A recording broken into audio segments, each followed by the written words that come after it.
नमस्कार, मैं विजेंद्र सिंह परिवर्तन द एजुकेशन हब के यूट्यूब चैनल पे आप सभी का स्वागत करता हूं। लास्ट की 2 क्लासेस एलिगेशन से रिलेटेड हमारे चैनल पर डल चुकी हैं, जिसमें हमने 2 टाइप के क्वेश्चंस पर डिस्कशन किया और उससे रिलेटेड क्वेश्चंस भी आपको करवाए। आज इस वीडियो में हम लोग 3rd टाइप के कुछ क्वेश्चंस देखेंगे। ये क्वेश्चंस किस प्रकार के होते हैं पहले ये मैं आपको बता दूं। इस टाइप के क्वेश्चंस होते हैं जैसे कि आपको 2 कंटेनर दे दिए जाएंगे, जिन दोनों कंटेनरों की जो कैपेसिटी होगी वो इक्वल होगी। जैसे दोनों में पता चले 10 लीटर आता है या दोनों में 20 लीटर आता है, कुछ भी मिक्सचर। तो क्योंकि उनकी कैपेसिटी इक्वल होगी तो मिक्सचर जो उनमें मिलेंगे वो अलग अलग रेशियो के होंगे। किसी एक कंटेनर में वाटर और मिल्क का रेशियो कुछ और दिया है, दूसरे कंटेनर में वाटर और मिल्क का रेशियो कुछ और दिया है। इन दोनों को किसी एक तीसरे कंटेनर में मिला दिया गया, तो वहां पे मिलाने के बाद वाटर और मिल्क का रेशियो क्या रहेगा, इस टाइप के क्वेश्चंस आपसे पूछे जाएंगे। तो इस टाइप के क्वेश्चंस को कैसे सॉल्व करेंगे आइए देखते हैं। जैसे अभी आपको मैंने बताया कि ये जो टाइप 3 है, ये टाइप 3 बेसिकली आपका यूज होगा 2 कंटेनर जिनकी कैपेसिटी इक्वल हो या दोनों में जो क्वांटिटी है वो इक्वल हो, या लिख दो समान धारिता के लिए या इक्वल कैपेसिटी के लिए। ठीक है, ये बात आप ध्यान रखना। 2 कंटेनर है, जैसे ये फर्स्ट कंटेनर आपका हो गया और ये सेकेंड कंटेनर। तो फर्स्ट कंटेनर में आपको मिल्क एंड वाटर का रेशियो आपको दिया होगा A/B। सेकेंड कंटेनर में मिल्क एंड वाटर का रेशियो आपको दे देंगे C/D, ऐसे दे सकते हैं। ठीक है, कोई दिक्कत तो नहीं। आपको ये रेशियो देखना है A/B और ये रेशियो दिया है C/D। तो जब यहाँ पे रेशियो दिया यानी कि इसमें A लीटर मिल्क होगा और B लीटर वाटर होगा। इसमें क्या होगा, जो दूसरा कंटेनर उसमें C लीटर मिल्क होगा और D लीटर वाटर होगा। फिर इसको किसी तीसरे कंटेनर में डाला जाता है, तो वहाँ पे इनका क्या रेशियो रहेगा, तो ध्यान से समझना। अगर आप फर्स्ट कंटेनर में देखो, यहाँ पे मिल्क कितना है A और टोटल जो मिक्सचर बनेगा, भाई अगर आप इसको देखना चाहोगे कि इसकी वैल्यू कितनी है तो इसकी वैल्यू आप निकालोगे टोटल मिक्सचर में। तो मिल्क की वैल्यू है A और टोटल मिक्सचर कितना है A+B, क्योंकि मिक्सचर जो बनेगा उसमें मिल्क और वाटर दोनों चीज़ें होंगी। ठीक है, फिर दूसरे में देखो मिल्क कितना है, मिल्क है C और टोटल क्वांटिटी कितनी है C+D। मिल्क है C और टोटल क्वांटिटी है C+D। अब ये हमने यहाँ पे प्लस क्यों लगाया, क्योंकि पहले कंटेनर का मिल्क दूसरे कंटेनर का मिल्क दोनों ही तो तीसरे में मिलेंगे, तो ये तो टोटल मिल्क हो गया। अब इसका रेशियो हमें दिखाना है वाटर से। तो पहले में वाटर कितना है B, कितने में B है A+B जैसे यहाँ पे था। और ऐसे ही सिमिलरली यहाँ पे मिल्क कितना है D और टोटल कितना है C+D। तो ये आपका जो अनुपात आया है यही आपका फाइनल रेशियो होगा जो 3rd कंटेनर में जब हम मिलाएंगे। यहाँ पे देखने में ही आपको बहुत ही ज़्यादा लंबा चौड़ा कुछ लग रहा होगा कैसा फॉर्मूला है, इसको जब हम लोग यूज करेंगे तो आपके लिए बहुत आसान हो जाएगा। ध्यान रखना ये कब यूज होगा, जब धारिता समान हो या इक्वल कैपेसिटी हो। समझ जाओ 2 बर्तन है उसमें बराबर चीज़ें हैं। ठीक है, अगर बात समान की ना की जाए कि उसमें इक्वल कैपेसिटी नहीं है, अलग डिफरेंट कैपेसिटी की बात की जाए, तो फिर बहुत आसान है। तो फिर तो सीधे क्या है, A और C को जोड़ दो और B और D को जोड़ दो, बस यही रेशियो हो जाएगा मिल्क और वाटर का, क्योंकि वहाँ पे इक्वल कैपेसिटी की तो बात की नहीं है। तो इस टाइप के क्वेश्चंस को हम 2 तरीके से करेंगे, एक तो फॉर्मूला बेस्ड और दूसरा जो थोड़ा होता है LCM के थ्रू लगता है। दोनों को देख लेते हैं, आप एक बार बहुत ध्यान से समझ लेना, आने वाले क्वेश्चंस आपसे बहुत आसानी से लग जाएंगे। ठीक है, देखते हैं। जैसे मान लिया जाए आपके पास 2 बर्तन है, तो पहले में आपको दे दिया गया है रेशियो मिल्क और वाटर का 3:1 और दूसरा बर्तन है उसमें मिल्क और वाटर का रेशियो दिया है 5:2। ठीक है, कोई दिक्कत नहीं है यहाँ पर। अब इनको और इनकी जो कैपेसिटी है दोनों बर्तन की वो कैसी है, इक्वल कैपेसिटी। ये बात ध्यान रखना। हिंदी में क्वेश्चन ऐसे लिख के आएगा, समान धारिता के 2 बर्तनों में दूध और पानी का अनुपात इतना और इतना है, इन्हें तीसरे बर्तन में मिलाया जाता है, तो वहां पे दूध और पानी का अनुपात कितना होगा। तो जरा देखते हैं। इसी तरीके से बिल्कुल पहले हम फॉर्मूले के अकॉर्डिंग लगाएंगे। तो 3rd जब कंटेनर में या 3rd तीसरे बर्तन में मिलाया जाएगा तो क्या होगा। पहले में बताओ मिल्क कितना है भैया, 3 है और टोटल कितना है, 3 और 1 4। ये वाली मिल्क और टोटल A+B, वही A+B, सेम वही बात है यहाँ पे। फिर बीच में क्या लगा, प्लस। अभी तो आपको एक बार हो सकता है फॉर्मूला देखना पड़े, फिर ये देखना ही नहीं पड़ेगा। दूसरे में बताओ मिल्क कितना है, पहले हम लोग मिल्क लिखेंगे फिर वाटर। दूसरे में मिल्क है 5 और टोटल कितना है 5 + 2 7। ठीक है, ये तो मिल्क हो गया। रेशियो वाटर से, पहले में वाटर कितना है 1 और टोटल 3 + 1 4। दूसरे में वाटर कितना है 2 और टोटल 5 + 2 7। अब ये तो बात एक छोटे से बच्चे को भी समझ आ जाएगी। अब यहाँ पे क्रॉस मल्टीप्लिकेशन कर लेंगे। 7 3 जा 21 और 4 5 जा 20 और अपॉन में 7 4 जा 28। ये दो आपको फ्रैक्शन या दो भिन्न दी होती हैं तो उनको कैसे जोड़ा जाता है 5th 6th क्लास में आपने सीखा होगा। अनुपात इधर करो, 7 की मल्टीप्लाई 1 से 7, 4 की मल्टीप्लाई 2 से 8 और नीचे 4 7 जा 28। 28 से 28 डिवाइड हो गया, 20 और प्लस 21 आपका 41 हो गया और 7 + 8 हो गया 15। तो जो तीसरा बर्तन होगा उसमें जो मिल्क और वाटर का रेशियो होगा वो 41:15 होगा। आई थिंक ये बात आपको समझ आ गई होगी। इधर जगह आ रही है ना? ठीक है, अब इसी क्वेश्चन को हम दूसरे तरीके से भी लगाते हैं। इधर देख लेना ये आंसर कैसे आएगा जरा बताओ। वैसे ये भी बहुत आसान है, आप ये भी तरीका सीख लेना। यहाँ पे मिल्क और वाटर टोटल कितना है 3 और 1 4। यहाँ पे मिल्क और वाटर कितना है 7। तो यहाँ पे 4 बनना है, यहाँ पे 7। इक्वल तो है नहीं, जबकि यहाँ पे बात की गई थी इक्वल। तो 4 और 7 का अगर आप एलसीएम लोगे तो 28 आएगा। यस और नो? आप 4 और 7 का एलसीएम लोगे तो 28 आ जाएगा। अब 4 से अगर आप 28 को डिवाइड करोगे तो आंसर आएगा 7। ठीक है, तो 7 में 3 से मल्टीप्लाई करो तो 21, 7 में 1 से मल्टीप्लाई करो तो 7 हो गया। ठीक है, अब यहाँ पे देखो 5 और 2 7 और जबकि एलसीएम आया था 28। 7 से अगर आप 28 को डिवाइड करोगे तो 4 आएगा। 4 में 5 से मल्टीप्लाई करो तो 20, 4 में 2 से मल्टीप्लाई करो तो 8। अब देखो 21 + 7 28 बन रहा है और 20 + 8 ये भी 28 बनना है। दोनों में देखो इक्वल ही तो कैपेसिटी है। अब यहाँ पे आपसे पूछा जाए मिल्क और वाटर का तो बहुत आसान, छोटे छोटे बच्चे करेंगे इनको सवालों को। 20 और 21 को जोड़ दोगे भाई 41 हो जाएगा और 7 और 8 को जोड़ दोगे 15 हो जाएगा। क्या यही आंसर आ रहा है? चाहे आप ये तरीका लगाओ या ये तरीका लगाओ, दोनों तरीके बिल्कुल जेन्युइन है। आप इन क्वेश्चन का स्क्रीनशॉट ले सकते हैं। तो ये क्वेश्चन देखते हैं पिछले वाले ही कंसेप्ट पे। इसमें क्या है, समान धारिता के दो पात्रों में एसिड और वाटर का अनुपात जो है वो क्रमशः 3:2 और 5:3 है।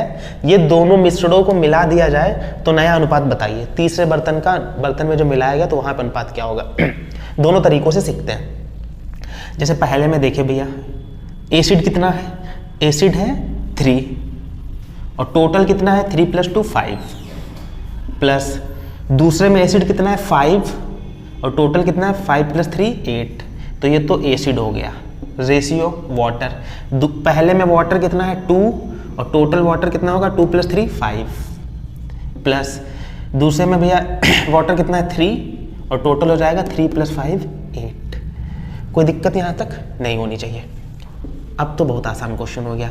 8 की क्रॉस मल्टीप्लिकेशन, 8 3 जा 24, 5 5 जा 25 और अपॉन में 8 5 जा 40। रेशियो 8 2 जा 16, 5 3 जा 15 और 8 5 जा 40। ये 40 से 40 कैंसिल, इन दोनों को जोड़ दोगे तो ये हो जाएगा आपका 24 और 25 49 और इन दोनों को जोड़ोगे तो 15 और 16 कितना हो जाएगा 31। 49 और 31 हमारा आंसर आ जाएगा। ठीक है, कोई दिक्कत यहाँ तक समझने में? बिल्कुल आसान था, इस तरीके से आपने लगा लिया। दूसरा तरीका जो हमने बताया था, आप एलसीएम लेके लगाओगे, वहाँ से भी ये क्वेश्चन लग जाएगा। ठीक है, अब इसी को जैसे हम यहाँ पे आपको एलसीएम के थ्रू भी बता देते हैं। एक बार देखो 3:2 है और 5:3। ये दोनों जोड़ने पे बनने हैं 5, ये दोनों जोड़ने बनने हैं 8। बराबर तो है नहीं, तो हम बराबर कैसे करेंगे? ये 5 बनना था, ये 8 बनना था। एलसीएम निकालोगे तो 40 आएगा। 5 से अगर 40 को भाग करोगे तो 8 आएगा, है ना? तो इसमें 8 से गुणा कर दो तो 8 3 24 और 8 दूनी 16। यहाँ पे 8 बना, एलसीएम आया था 40। 8 से 40 को भाग करोगे तो 5 आएगा, तो यहाँ पे 5 से गुणा कर दो। 5 की 5 से गुणा 25, 5 की 3 से गुणा 15 और दोनों को भैया जोड़ दीजिए। ये आपका 49 आ जाएगा, ये आपका 31 आ जाएगा। आपका आंसर आ गया। ठीक है, एलसीएम इसलिए हम बताते हैं ताकि क्वेश्चन आपका शॉर्ट हो जाए। अगर आप थोड़ा किसी में एलसीएम होता है, जैसे यहाँ पे क्या है, एलसीएम यहाँ पे 5 बनना था, यहाँ पे 8 तो 8 और 5 हो गया, लेकिन हर जगह पे ऐसा एलसीएम नहीं आएगा। तो आप लोग चाहो तो अगर थोड़ा हो सकता है कि लेंथी क्वेश्चन हो जाए, लेकिन आसानी से भी लग सकता है। जैसे देखिए फिर से इसी को देखो, 3:2 है और 5:3 है। इन दोनों को जोड़ने पर कितना बनना है 5। तो आप यहाँ 5 से मल्टीप्लाई करो। इन दोनों को जोड़ने बना 8, तो यहाँ 8 से मल्टीप्लाई कर दो। आगे को सोचना ही नहीं है। अगर आपको बिल्कुल कुछ नहीं सोचना है तो इन दोनों को जोड़ने पे बना 5, उसकी यहाँ गुणा कर दी। इन दोनों को जोड़ने बना 8, उसकी यहाँ पे गुणा कर दी। आगे गुणा कर दो। 8 यहाँ 24, 8 दूनी 16, 24 और 16 हो गया।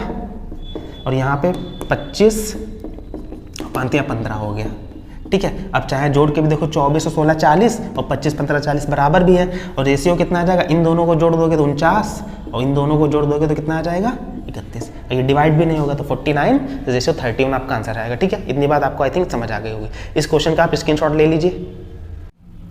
तो देखते हैं नेक्स्ट क्वेश्चन, बिल्कुल उसी तरीके का है। अगर आपने ये क्वेश्चन समझ लिया है तो क्वेश्चन आप अपने आप खुद से ही लगा सकते हैं। आप चाहो तो वीडियो पॉज करो, इस क्वेश्चन को लगाओ।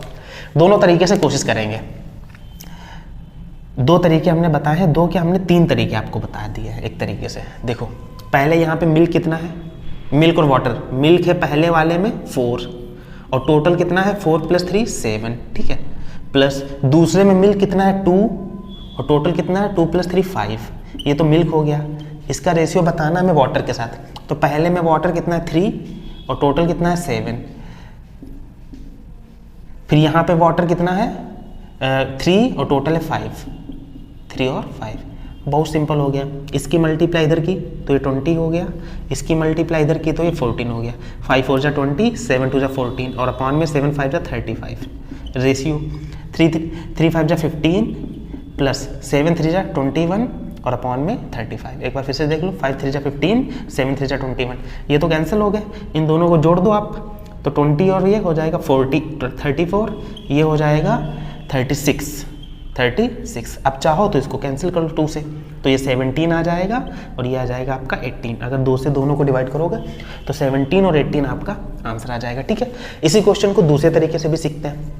हमने क्या बताया था वहाँ पे कि इनको जोड़ो, जो आए इसमें गुणा कर दो, और इनको जोड़ो, जो आए इसमें गुणा कर दो। जैसे 4 और 3 लिखा है और यहाँ पे कितना लिखा है 2:3। जब एलसीएम आपको लेना ना हो, कुछ सोचना ही ना हो, ऐसे क्वेश्चन लग जाए तो क्या करना होता है, इन दोनों को जोड़ो। 4 और 3 कितना हुआ 7, तो इसमें 7 से गुणा कर दो। इन दोनों को जोड़ो तो 2 और 3 हो गया 5, तो इसमें 5 से गुणा कर दो। अब देखो 4 की 5 से गुणा 20 और 5 की गुणा 3 से तो ये हो गया 15। ऐसे यहाँ पे 7 की गुणा 2 से तो 14 और 7 की गुणा 3 से तो 21। दोनों को जोड़ोगे तो 20 और 14 हो जाएगा 34 और 21 और 15 हो जाएगा 36 और 2 से दोनों को डिवाइड कर दोगे तो ये 17 आएगा और ये 18 आएगा। क्या ये सवाल आपको समझ आया? ये वाला सवाल तो विनोद भी देख के लगा सकता है। ठीक है, अब आप चाहो तो इस क्वेश्चन का स्क्रीनशॉट ले लो और नेक्स्ट क्वेश्चन की तरफ बढ़ते हैं। देखते हैं क्वेश्चन जो एसएससी सीजीएल 2022 में भी हाल ही में आया था। मिश्रण ए में चॉकलेट और मिल्क का अनुपात 4:3 और मिश्रण बी में 5:2 है, वही चॉकलेट और मिल्क का अनुपात। तो ए और बी को 5:6 के अनुपात में लिया जाता है, तो प्राप्त मिश्रण में चॉकलेट का निकटतम प्रतिशत बताना है। देखो यहाँ पे हमें बता दिया है कि किस अनुपात में हमें लेना है, 5:6 में, और यहाँ पे समान धारिता की कोई बात नहीं की गई है। ठीक है, तो हमें यहाँ पे इन चीज़ों को इक्वल करने की कोई ज़रूरत नहीं है, डायरेक्ट ही हम लोग इस क्वेश्चन को सॉल्व करने की कोशिश करते हैं। देखो पहले में कितना था, जो मिक्सचर ए है उसमें जो रेशियो है वो है 4:3 और जो मिश्रण बी है या मिक्सचर बी उसमें कितना है 5:2। अब इन्होंने क्या कहा है कि इन दोनों मिश्रण को हम किस अनुपात में लेंगे, 5 और 6 में। यानी कि मिश्रण ए को अगर 5 लिया जाएगा तो मिश्रण बी को कितना लिया जाएगा 6। समझ गया? तो करना कुछ नहीं है, सिंपल सा इसमें हम लोग 5 से मल्टीप्लाई कर देंगे, इसमें 6 से मल्टीप्लाई, क्योंकि यही तो अनुपात हमें लेना है। तो यहाँ पे हम लोग 5 से मल्टीप्लाई कर देंगे, यहाँ पे 6 से। अब तो इसके आगे छोटे छोटे बच्चे भी सवाल लगा लेंगे। 5 की गुणा अगर आप 4 से करोगे तो भाई 20 होगा या नहीं होगा, हाँ या ना? और 5 की गुणा अगर 3 से करोगे तो 15 हो जाएगा। फिर 6 की गुणा अगर आप 5 से करोगे तो 30 हो जाएगा और 6 की गुणा 2 से करोगे तो 12 हो जाएगा। ठीक है, यहाँ तक कोई दिक्कत तो नहीं। अब तीसरा जो मिश्रण बनेगा तो उसमें ये रहेगी वैल्यू, इन दोनों को जोड़ोगे तो 50 और इन दोनों को जोड़ोगे तो 27। यानी कि जो नया मिश्रण बनेगा ए और बी को मिलाने के बाद, इस रेशियो में मिलाने के बाद नया जो मिश्रण बनेगा उसमें चॉकलेट होगी 50 तो मिल्क कितना होगा 27। तो इसमें पूछा है कि चॉकलेट का निकटतम प्रतिशत हमें बताना है। तो बताओ परसेंटेज कैसे निकलता है। चॉकलेट कितनी है भैया 50 है, चॉकलेट कितनी है 50 और टोटल मिक्सचर कितना है 50 और 27 जोड़ोगे तो 77, हाँ या ना? कोई दिक्कत यहाँ तक नहीं होनी चाहिए। और परसेंटेज निकालना है तो 100 से यहाँ पे मल्टीप्लाई कर दोगे। अब इसे सॉल्व करना आपका काम है, लेकिन हम आपको कोशिश करते हैं थोड़ा शॉर्ट में कैसे समझो। देखो ये 77 11 से डिवाइड हो जाएगा, 11 7 जा 77, और ये 100 को अगर हम लोग 99 मान लें, क्योंकि इसने निकटतम पूछा तो अप्रॉक्स तो वैल्यू में निकालनी भी नहीं है। 100 को अगर हम लोग 99 मान लें तो 11 से अगर डिवाइड करोगे तो 11 7 जा 77, और 11 से अगर इसे डिवाइड करोगे तो 11 9 जा 99, है ना। 9 से थोड़ा ज़्यादा आएगा, चाहो तो 1 बचेगा, 0 लगा दोगे तो 10, फिर 100 तो 11 9 जा 9.09 आएगा। अब इसकी मल्टीप्लाई आप कर लो 50 से, बाद में किससे डिवाइड कर दो 7 से। तो इसकी मल्टीप्लाई अगर करोगे तो 9 5 जा 40 यानी कि 450, 9 5 45, 455 के आसपास आपका इसका आंसर आ जाएगा। मल्टीप्लाई करने पर आएगा 455, और इसको किससे हम लोग डिवाइड कर देंगे 7 से। तो 7 से अगर डिवाइड करोगे तो 7 6 42, बचेगा कितना 3, हो जाएगा 35, और 7 5 35, तो लगभग कितने परसेंट आपका आ जाएगा 65। ये आपको ऑप्शन दिया 65, ठीक है। ये कैलकुलेशन तो आप लोग खुद से भी कर सकते हो। 50 × 100 अपॉन में 77 डिवाइड करोगे तो आपका 65% के आसपास आ जाएगा। इस तरीके से आप क्वेश्चन को अप्रोच करोगे कि हमें क्वेश्चन कैसे लगाना है। तो आई थिंक ये बात आपको समझ आ गई होगी। ये वाला क्वेश्चन इसलिए मैंने करवा दिया क्योंकि इससे थोड़ा सा आगे नेक्स्ट अप्रोच पे ये हम क्वेश्चन देखेंगे, थोड़ा इससे नेक्स्ट लेवल का क्वेश्चन ये है, और ये भी किसी ना किसी एग्जाम में आया हुआ क्वेश्चन है। 2 कंटेनरों में क्रमशः 3:2 और 6:5 के अनुपात में दूध और पानी का मिश्रण है। सामग्री को किस अनुपात में मिलाया जाए कि अंतिम मिश्रण में दूध और पानी का अनुपात ये हमें प्राप्त हो। ठीक है, इस क्वेश्चन में इस क्वेश्चन में क्या अंतर है? यहाँ पे हमें ये नहीं बताएगा कि किस अनुपात में मिलाना है, और यहाँ पे हमें बता दिया गया था कि 5 और 6 के ही रेशियो में मिलाना है। उसके बाद में हमें क्या मिला, तो 50 और 27 जैसे हमें मिला है बाद में। यहाँ पे हमें जो मिला है वो पहले दे दिया गया है, और ये जो वैल्यू जो मिलाई गई है वो हमें नहीं बताई गई है। तो इस क्वेश्चन में हमें प्रॉपर एलिगेशन का ही यूज करना पड़ेगा। तो समझते हैं, 2 तरीके से हम बताएंगे, दोनों तरीके बिल्कुल जेन्युइन है, जो आप चाहो यूज कर सकते हो। पहले कंटेनर में जरा देखो, अगर आप पहले यहाँ पे कितना दिया, 2 कंटेनर में क्रमशः इतने इतने इतने के अनुपात में दूध और पानी, यानी कि पहले मिल्क है और फिर वाटर है। ठीक है, मिल्क वाटर और मिल्क वाटर, ये तो चल रहा है। तो आप या तो मिल्क को ही लेके चलिए, या तो फिर पूरे क्वेश्चन में वाटर को ही लेके चलिए। तो पहले मिल्क को लेके चल रहे हैं। फर्स्ट में बताओ मिल्क कितना है 3, और टोटल कितना है 3 + 2 5। तो पहले में मिल्क का जो परसेंटेज है वो इतना है। दूसरे में मिल्क का कितना परसेंटेज है, दूसरे में मिल्क कितना है 6, और टोटल कितना है 6 और 5 11। तो ये इसका परसेंटेज हो गया। और जो फाइनल आया है, जैसे यहाँ पे जो ये आंसर आया था, जो फाइनल आंसर हमारा आ रहा है मिलने के बाद किसी रेशियो में, वो कितना आया 4:3। तो यहाँ पे अगर मिल्क देखोगे तो मिल्क यहाँ पर कितना है 4 है, और टोटल कितना है 4 3 7। ये इतनी बात तो आई थिंक आपको समझ आ गई होगी। अब तो आपको एलिगेशन का तो यूज करना आता ही है सॉरी। तो फ्रैक्शंस दी गई हैं, और फ्रैक्शन से आप माइनस करते हो, तो अगर आंसर में माइनस आए तो उसको हटा देना, क्योंकि फ्रैक्शन निगेटिव होता नहीं है। ठीक है, किसी का भी परसेंटेज यहाँ पे निगेटिव तो आएगा नहीं, पॉजिटिव ही आएगा। तो आप कैसे घटाना है, 3/5 से 4/7 माइनस करना है। तो आप थोड़ा यहाँ पे अगर हल्के समझ पाओ तो ये 3/5, ये इसको समझ लेना माइनस है 4/7। तो 7 3 जा 21, और 5 4 जा 20। 21 से 20 माइनस करोगे तो आपका बचेगा 1, और अपॉन में 7 5 जा 35। ये बात को समझ आई? नहीं समझ आई तो हम यहाँ पे एक बता रहे हैं, उसको हम डायरेक्ट ही करेंगे। देखो 3/5 ये आ रहा है इधर, और ये कितना लिखा 4/7। तो कैसे सॉल्व करना, 7 3 जा 21, 5 4 जा 20, और अपॉन में 7 5 जा 35। इसमें से माइनस करोगे 1 आ जाएगा, अपॉन में 35। समझ गए इतनी बात? ये तो बहुत बच्चों का काम है, छोटे छोटे बच्चे इसको लगाते हैं आजकल। इसके बाद इधर देखते हैं, यही काम यहाँ पे कर लो। इधर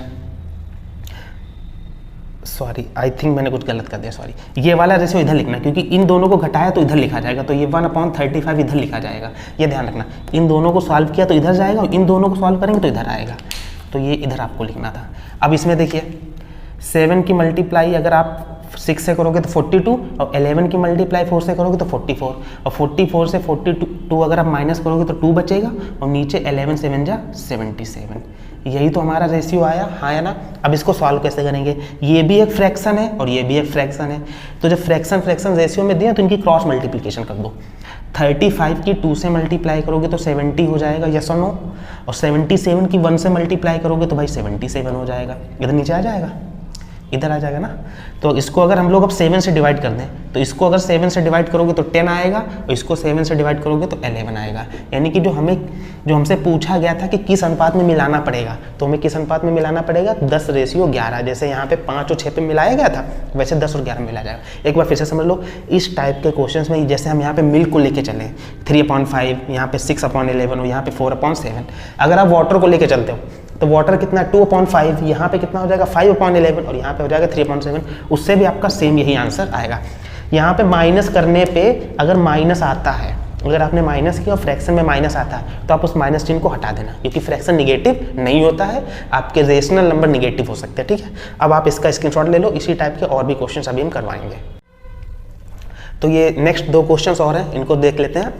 इसमें बात की गई कि विलयन ए और बी में अम्ल और जल का अनुपात 2:7 और 4:5 है। ठीक है, ये विलयन ए की बात हो गई, ये विलयन बी की बात हो गई। और इन विलयनों को 4:3 के अनुपात में मिलाया जाता है, तो विलयन का परिणामी अनुपात बताना है हमें। ठीक है, तो जरा समझने की कोशिश करते हैं। हमारा जो ए है और बी, ए में कितना है रेशियो 2:7 और बी में कितना है 4:5। अगर इनको हम इक्वल करना चाहें तो देखो 7 और 2 9 यहाँ भी बनना है और 4 और 5 यहाँ पर भी 9 बनना है। तो यहाँ पे हमें मल्टीप्लाई करके बराबर करने की जरूरत है नहीं, क्योंकि यहाँ पे तो ऑलरेडी बराबर ही है। अब इनको किस रेशियो में मिलाया जाता है 4 और 3 में। तो ऊपर वाला अगर 4 मिलाया जाता तो नीचे वाला कितना मिलाया जाएगा 3। यही तो अनुपात यहाँ पे दिया 4 और 3। अब 4 किस में गुणा करो, 4 की 2 से गुणा 8 और 4 की 7 से गुणा तो 28। फिर यहाँ पे 3 की 4 से गुणा तो 12 और 3 की 5 से गुणा तो 15। अब इनको मिला दिया गया तो इनको जोड़ दो सीधे, तो 12 और 8 कितना हो जाएगा यहाँ पर 20 और यहाँ पे 15 और 28 हो जाएगा 43। यानी कि जो मिलाने के बाद आपका अम्ल और जल का जो रेशियो आएगा वो 20:43 आ जाएगा। फिर से समझ लेते हैं, यहाँ पे हमने किसी और से मल्टीप्लाई बराबर करने के लिए इसने नहीं की, क्योंकि 2 और 7 यहाँ पर भी 9 बनना है और 4 और 5 यहाँ पर भी 9 बनना है। तो सीधे जिस अनुपात में मिलाएगा हमने उससे मल्टीप्लीकेशन कर दी और हमारा ये आंसर आ गया 20:43। ये हमारा आंसर आ गया। ठीक है, इस क्वेश्चन में देखते हैं क्या इसमें बराबर करने की जरूरत है। और ये सारे क्वेश्चन आपके किसी ना किसी एग्जाम में, चाहे एसएससी एमटीएस हो, सीएचएस हो या सीजीएल में, प्रीवियस ईयर के क्वेश्चन है, हाल ही के साल 1-2 साल पुराने। यहाँ पर मिश्र धातु ए और मिश्र धातु बी, ए में तांबे और जस्ते का अनुपात ये दिया गया और बी में तांबे और जस्ते का अनुपात ये दिया गया, और इनको 1 और 2 के अनुपात में मिलाया जाता है। और जिससे जो मिश्र धातु बनती है उसमें सी का कौन सा भाग तांबा है, तो कितना उसमें तांबा है वो हमें बताना है परसेंटेज में। तो जरा देखो ए और बी, ए में कितना है तांबा और जस्ता, तो ऊपर लिख लो यहाँ पे तांबा और यहाँ पे जस्ता। ए में तांबा है हमारा 5 और जस्ता कितना है 7। बी में तांबा है 4 और जस्ता कितना है 5। अब जरा देखना, इन दोनों को जोड़ोगे तो 7 और 5 12 और 5 और 4 9। क्या ये बराबर है? नहीं बराबर है। तो अगर आप 12 और 9 का एलसीएम ले लो, अगर आप 12 जैसे यहाँ पे जोड़ने पाया 12, यहाँ पे जोड़ने पाया 9, 12 और 9 का अगर एलसीएम लोगे तो इसको 3 से डिवाइड करो, 4 3 1 और 4 3 12 बढ़ते हैं 36 आएगा। इनका एलसीएम कितना आ जाएगा 36। इन दोनों का एलसीएम आया 36। यहाँ पे 12 से 36 को भाग करोगे तो आएगा 3, 12 3 36, तो ऊपर वाले में 3 से गुणा कर दो। ठीक है, ये एलसीएम आपने लिया तो 36 आया। 12 से 36 को भाग किया तो 3, तो ऊपर 3 से गुणा की। यहाँ पे एलसीएम 5 और 4 9, 9 से 36 को भाग करोगे तो 4 आएगा, तो इसमें 4 से गुणा कर दो। कोई दिक्कत? अब जरा देखो फिर बाद में क्या बात की गई है, इनका रेशियो कितना बनेगा 3 5 जा 15 और 3 7 जा 21, 4 4 जा 16 और 4 5 जा 20। ये हमारा रेशियो आया। अब देखो क्या बराबर है, 21 और 15 36 और 20 और 16 36 बराबर हो गए। अब इनको किस अनुपात में मिलाया गया है? 1 और 2 के अनुपात में मिलाया गया है। तो करना कुछ नहीं है, ऊपर वाले में 1 से गुणा कर दो, जैसे यहाँ पे नहीं गुणा की थी हम लोगों ने, तो इसमें अगर 1 से गुणा करोगे, ये यहाँ पर 21 लिखा, ठीक है, तो इसमें किससे हम लोग गुणा करेंगे? 2 से गुणा करेंगे। तो ये हमारा गुणा करने पाएगा 15 और 1 की गुणा 15 और 1 की 21 से गुणा तो 21। यहाँ पे गुणा करने पाएगा 16 दूनी 32 और यहाँ पे गुणा करने आएगा 20 दूनी 40। ठीक है, अब इनको हम लोग देखते हैं। इन दोनों को अगर हम लोग मिला दें तो 5 2 7 और 3 और 1 4, ये हो गया हमारा 47 और 40 और 21 कितना हो गया 61। ठीक है, ये नहीं आ रहा? अच्छा ओके ओके ओके। इन दोनों को अगर जोड़ोगे तो यहाँ पे देख लेते हैं, 15 और 32 जोड़ोगे तो 47 और 40 और 21 जोड़ोगे तो 61, ये हमारा बना जाके। उसमें तांबा होगा 47 और जस्ता कितना होगा 61। तो पूछा है कि तांबा का भाग कितना, तो ऐसा तो कोई आंसर है नहीं। तो तांबा कितना है हमारा 47 है, और टोटल कितना बनना है 47 में अगर ये जोड़ोगे 60 तो 108 बनेगा जाके। ये जो हमारा भाग होगा ये तांबे का होगा, क्योंकि इन्होंने हमसे किससे पूछा था, तांबे का पूछा था, तो ये आंसर आएगा। अगर ये जस्ते का पूछते तो 61 हम लोग ऊपर लिख देते और 108 नीचे, तो हमारा ये आंसर हो जाता। लेकिन हमसे तांबे का पूछा तो हम 47/108 बताएंगे। आप इस क्वेश्चन का स्क्रीनशॉट भी ले सकते हो। आई थिंक इस टाइप के जितने भी क्वेश्चंस बन सकते हैं, 2 अलग अलग रेशियो में मिश्रण थे, उनको नए में मिला के उनका रेशियो कितना होगा, या उनको किस रेशियो में मिलाया जाए तब कितना प्राप्त होगा, या इतना प्राप्त होता है तो किस रेशियो में मिलाया गया होगा, इस टाइप के जितने भी टाइप के क्वेश्चंस बन सकते थे मैंने सभी आपको करवा दिए हैं। तो होपफुली आपको वीडियो बहुत समझ आया होगा, आपने एंजॉय किया होगा। और अगर आप और भी ऐसे वीडियो चाहते हैं तो हमारे वीडियो को लाइक, शेयर और सब्सक्राइब करना बिल्कुल ना भूलें। Thank you.